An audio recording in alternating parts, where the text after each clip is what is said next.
हरे कृष्णा, राधे राधे। स्वागत है आप सभी का गोविंद भजन चैनल पर। पूर्णिमा के दिन श्री सत्यनारायण भगवान की कथा और पूर्णिमा व्रत की कथा पढ़िया सुनी जाती है।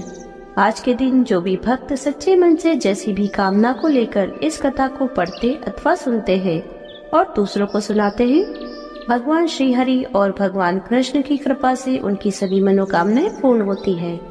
आज आप सुनेंगे सत्यनारायण भगवान की व्रत कथा का, तो चलिए वीडियो शुरू करते हैं। एक समय की बात है, नैषिरण्य तीर्थ में शौनकादि 88,000 ऋषियों ने श्री सूत जी से पूछा, हे प्रभु, इस कलयुग में वेद विद्या रहित मनुष्यों को प्रभु भक्ति किस प्रकार मिल सकती है तथा उनका उद्धार कैसे होगा? हे मुनि श्रेष्ठ, कोई ऐसा तप बताइए जिससे थोड़े समय में ही पुण्य मिले और मनवांछित फल भी मिल जाए। इस प्रकार की कथा सुनने की हम लोग इच्छा रखते हैं। सभी शास्त्रों के ज्ञाता सूत जी बोले, हे वैष्णवों में पूज्य, आप सभी ने प्राणियों के हित की बात पूछी है, इसलिए मैं एक ऐसे श्रेष्ठ व्रत के बारे में आप लोगों को जरूर बताऊंगा जिसके बारे में नारद जी ने श्री लक्ष्मी नारायण जी से पूछा था और श्री लक्ष्मीपति श्री हरि ने नारद जी से कहा था। आप भी इसे सुनिए। एक समय की बात है, श्री नारद जी दूसरों के हित की इच्छा के लिए अनेकों लोकों में घूमते हुए मृत्युलोक में जा पहुँचे।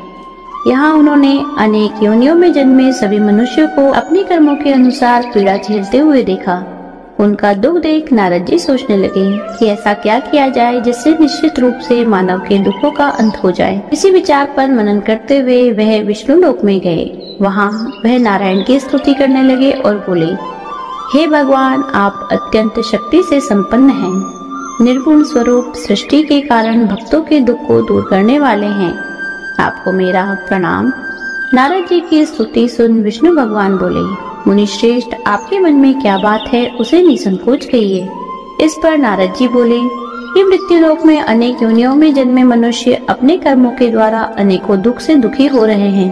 हे प्रभु, आप ये बताइए कि वो मनुष्य थोड़े प्रयास से ही अपने दुखों से कैसे छुटकारा पा सकते हैं। तब श्री हरि बोले, हे नारद, मनुष्यों की भलाई के लिए तुमने बहुत उत्तम प्रश्न पूछा है। स्वर्ग लोक व मृत्यु लोक दोनों में एक दुर्लभ उत्तम व्रत है जो पुण्य देने वाला है। आज प्रेमवश होकर मैं उसे तुमसे कहता हूँ। श्री सत्यनारायण भगवान का व्रत अच्छी तरह से विधान पूर्वक करके मनुष्य तुरंत ही यहाँ सुख भोग कर मरने पर मोक्ष पाता है। श्री हरि के वचन सुनकर नारद जी बोले कि उस व्रत का क्या फल है प्रभु, और उसका विधान क्या है? यह व्रत किसने किया था? इस व्रत को किस दिन करना चाहिए? आप सभी कुछ विस्तार से बताइए। नारद जी की बात सुनकर फिर श्री हरि बोले, दुख व शोक को दूर करने वाला, यह सभी स्थानों पर विजय दिलाने वाला है। मानव को भक्ति व श्रद्धा के साथ शाम को श्री सत्यनारायण की पूजा धर्मपरायण होकर ब्राह्मणों व बंधुओं के साथ करने, साथ ही यथाशक्ति अनुसार भक्ति भाव से भगवान को भोग लगाएं, आरती गाएं और ब्राह्मणों सहित बंधु बांधवों को भी भोजन करवाएं। उसके बाद स्वयं भोजन करें, कीर्तन भजन के साथ भगवान की भक्ति में लीन हो जाएं। इस तरह से सत्यनारायण भगवान का यह व्रत करने पर मनुष्य की सारी इच्छाएं निश्चित रूप से पूरी होती हैं। इस कलिकाल अर्थात कलयुग में मृत्यु लोक में मोक्ष का यही एक सरल उपाय बताया गया है। श्री सूत जी बोले, हे ऋषियों, जिसने सबसे पहले इस व्रत को किया था उसका इतिहास कहता हूँ, ध्यान से सुनो। सुंदर काशीपुर नगरी में एक अत्यंत निर्धन ब्राह्मण रहता था। भूख प्यास से परेशान वह धरती पर घूमता रहता था। ब्राह्मणों से प्रेम करने वाले भगवान ने एक दिन ब्राह्मण का वेश धारण करके उसके पास जाकर पूछा, हे विप्र, नित्य दुखी होकर तुम पृथ्वी पर क्यों घूमते हो? दीन ब्राह्मण बोला, मैं निर्धन ब्राह्मण हूँ, भिक्षा के लिए धरती पर घूमता हूँ। यदि आप इसका कोई उपाय जानते हो तो बताइए। वृद्ध ब्राह्मण रूपी भगवान ने कहा कि श्री सत्यनारायण भगवान मनोवांछित फल देने वाले हैं, इसलिए तुम उनका पूजन करो। इसे करने से मनुष्य सभी दुखों से मुक्त हो जाता है। वृद्ध ब्राह्मण बनकर आए सत्यनारायण भगवान ने उस निर्धन ब्राह्मण को व्रत का सारा विधान बताकर अंतर्ध्यान हो गए। अगले दिन सुबह उठने के साथ ही उस बूढ़े ब्राह्मण ने मन में संकल्प लिया कि सत्यनारायण भगवान का व्रत करूंगा, और फिर अपने नित्य कर्मों से निवृत्त होकर वह भिक्षा के लिए चल पड़ा। उस दिन उसे भिक्षा में बहुत सा धन प्राप्त हुआ। उसी धन से उसने परिवार के साथ भगवान सत्यनारायण की पूजा की व व्रत रखा।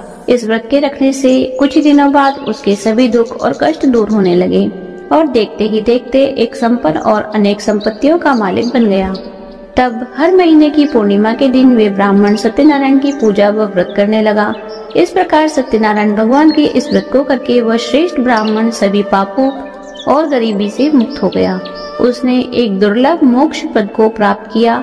इस तरह से सत्यनारायण भगवान के व्रत को जो मनुष्य करेगा वह सभी प्रकार के पापों से छूटकर मोक्ष को प्राप्त होगा। श्री सूत जी बोले, इस तरह से नारद जी से नारायण जी का कहा हुआ श्री सत्यनारायण व्रत को मैंने तुमसे कहा। हे विप्रो, मैं अब और क्या कहूँ?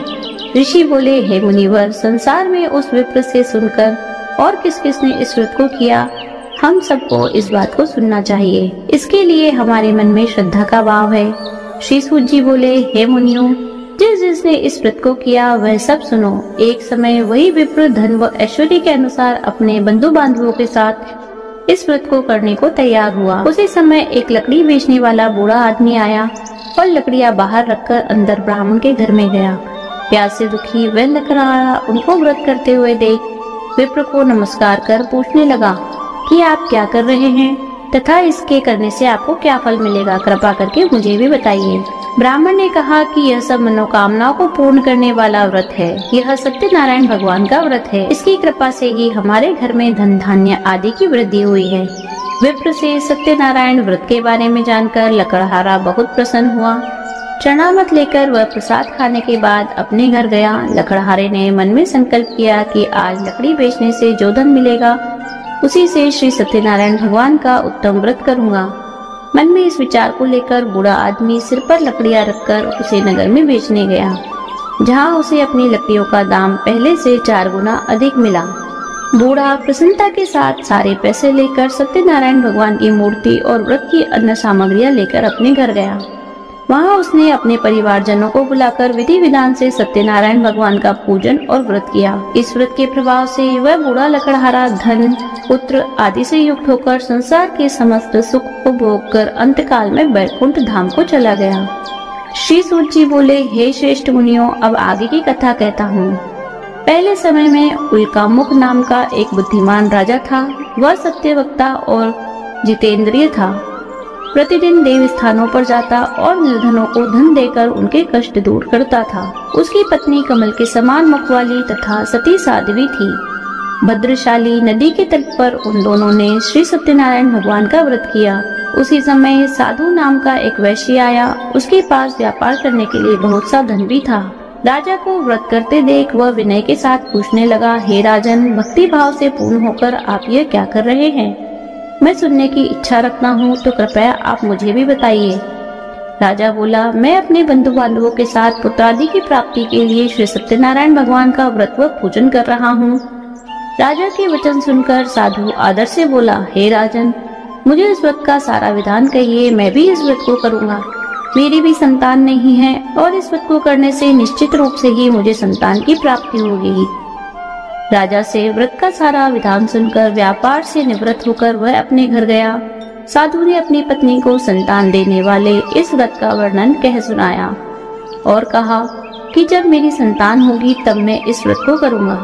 साधु ने इस तरह के वचन अपनी पत्नी लीलावती से कहे। एक दिन लीलावती पति के साथ आनंदित हो संसारिक धर्म में प्रवृत्त होकर सत्यनारायण भगवान की कृपा से गर्भवती हो गई। 10वें महीने में उसके गर्भ से एक सुंदर कन्या ने जन्म लिया। माता पिता ने अपनी कन्या का नाम कलावती रखा। एक दिन कलावती की माँ लीलावती ने अपने पति को याद दिलाया कि आपने सत्यनारायण भगवान के जिस व्रत को करने का संकल्प किया था उसे करने का समय आ गया है, आप इस व्रत को कीजिए। साधु बोला, हे प्रिय, मैं इस व्रत को उसके विवाह पर करूँगा। इस प्रकार अपनी पत्नी को आश्वासन देकर वह नगर में चला गया। साधु ने एक बार नगर में अपनी कन्या को सखियों के साथ देखा तो उसे लगा कि उसकी कन्या अब विवाह योग्य हो चुकी है और उसने कन्या के योग्य वर ढूंढना शुरू कर दिया। इस बात को ध्यान में रखते हुए साधु एक नगर में पहुंचा और वहां देखभाल कर लड़की के सुयोग्य वाणिक के पुत्र को ले आया।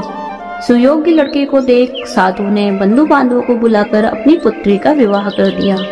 लेकिन दुर्भाग्य की बात यह कि साधु ने अभी तक श्री सत्यनारायण भगवान का व्रत नहीं किया। इस पर श्री भगवान क्रोधित हो गए और श्राप दिया। अपने कार्य में कुशल साधु बनिया जमाई को लेकर समुद्र के पास रत्नासारपुर नगर में गया। वहां जाकर दामाद ससुर दोनों मिलकर चंद्रकेतु राजा के नगर में व्यापार करने लगे। एक दिन भगवान सत्यनारायण की माया से एक चोर राजा का धन चुराकर भाग रहा था। उसने राजा के सिपाहियों को अपना पीछा करते हुए देखा तो चुराया हुआ धन वहां रख दिया जहां साधु अपने जमाई के साथ ठहरा हुआ था।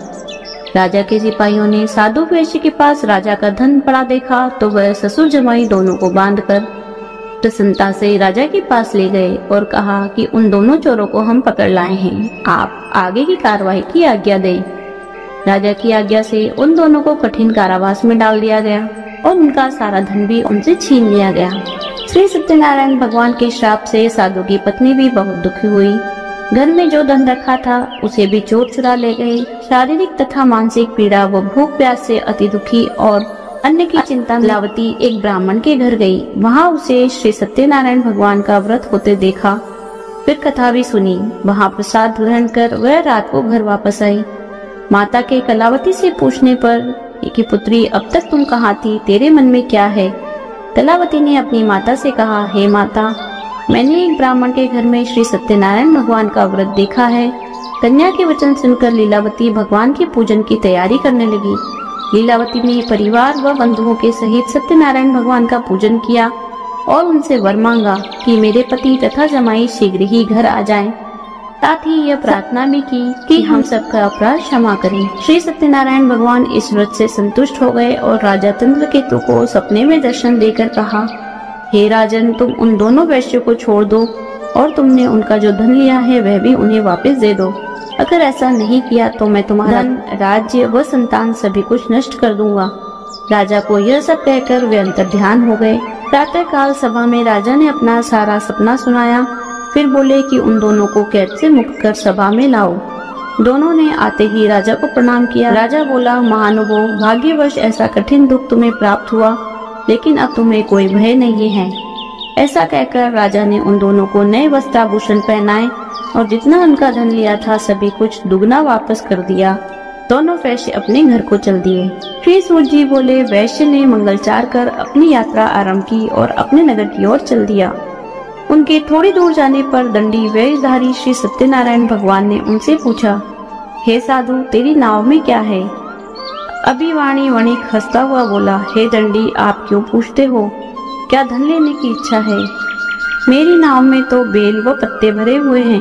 वैश्य के कठोर वचन सुनकर भगवान बोले, तुम्हारा वचन सत्य है। दंडी ऐसे वचन कहकर वहां से दूर चले गए। कुछ दूर जाकर समुद्र के किनारे बैठ गए। दंडी के जाने के बाद साधु वैश्य ने नित्य क्रिया के पश्चात नाव को ऊंची उठाकर देखा तो अचंबा माना और नाव में बेल पत्ते आदि देख वह मूर्छित हो जमीन पर गिर पड़ा। वापस होश आने पर वह अत्यंत शोक में डूब गया।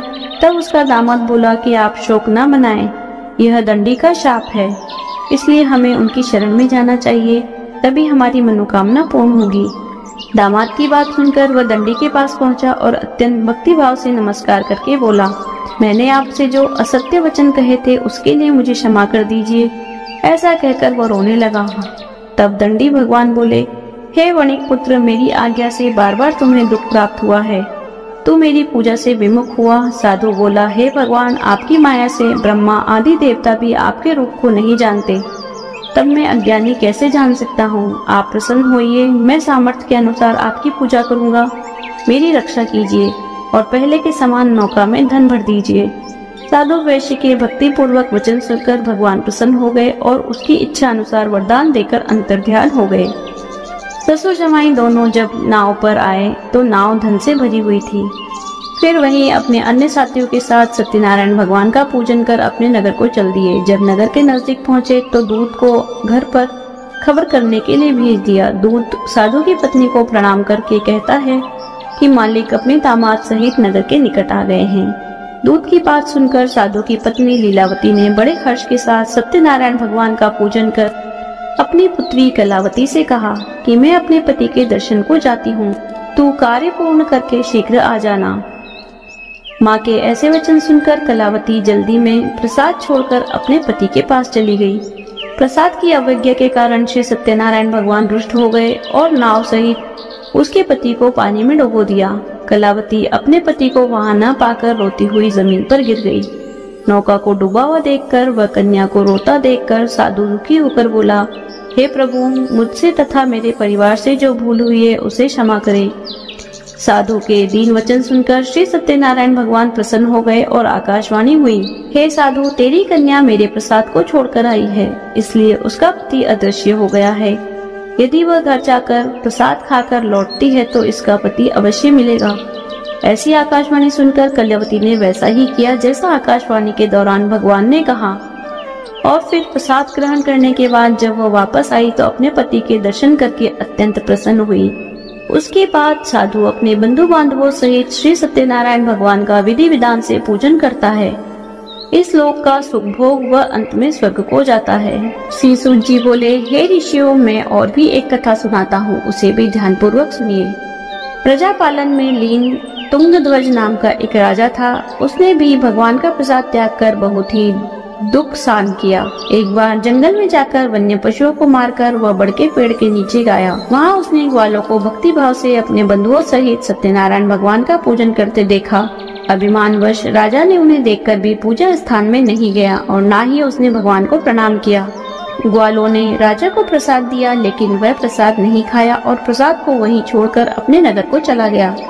जब वह नगर में पहुंचा तो वहां सब कुछ तहस नहस हुआ पाया। वह शीघ्र ही समझ गया कि यह सब भगवान के अनादर का ही परिणाम है। वह दोबारा ग्वालों के पास पहुंचा और विधि पूर्वक पूजा करके प्रसाद खाया तो श्री सत्यनारायण भगवान की कृपा से सब कुछ पहले जैसा हो गया। दीर्घकाल तक सुख भोगने के बाद मरणोपरांत उसे स्वर्गलोक की प्राप्ति हुई। जो मनुष्य परम दुर्लभ इस व्रत को करेगा तो भगवान श्री सत्यनारायण की अनुकंपा से उसे धन धान्य की प्राप्ति होगी। निर्धन धनी हो जाता है और भय मुक्त हो जाता है। संतानहीन मनुष्य को संतान का सुख मिलता है और सारे मनोरथ पूर्ण होकर मानव अंतकाल बैकुंठ धाम को जाता है। तब सूत जी बोले, जिन्होंने पहले इस व्रत को किया, अब तक दूसरे जन्म की कथा कहता हूँ। वृद्ध शतानंद ब्राह्मण ने सुदामा का जन्म लेकर मोक्ष की प्राप्ति की। लकरहारे ने अगले जन्म में निषाद बनकर मोक्ष प्राप्त किया। उल्कामुख नाम का राजा दशरथ होकर बैकुंठ को गए। साधु नामक वैश्य ने मोरध्वज बनकर अपने पुत्र को आरे से चीरकर मोक्ष पाया। महाराज तुंगध्वज ने स्वयंभू होकर भगवान में भक्ति युक्त हो कर्म कर मोक्ष पाया। कथा सुनने के बाद सभी ने श्री हरि को झुककर प्रणाम किया। बोलिए श्री सत्यनारायण भगवान की जय। यदि आपको वीडियो अच्छी लगी हो तो लाइक कीजिए, शेयर कीजिए। आप अपने विचार हमें कमेंट कर सकते हैं। यदि आप चैनल पर नए हैं तो चैनल को सब्सक्राइब कर लीजिए, बेल आइकन को प्रेस कर दीजिए, जिससे आने वाली नई वीडियोस की नोटिफिकेशन आपको तुरंत मिल जाए। मिलती हूँ आपसे अगले वीडियो में, तब तक बने रहिए गोविंद भजन चैनल पर। हरे कृष्णा, राधे राधे।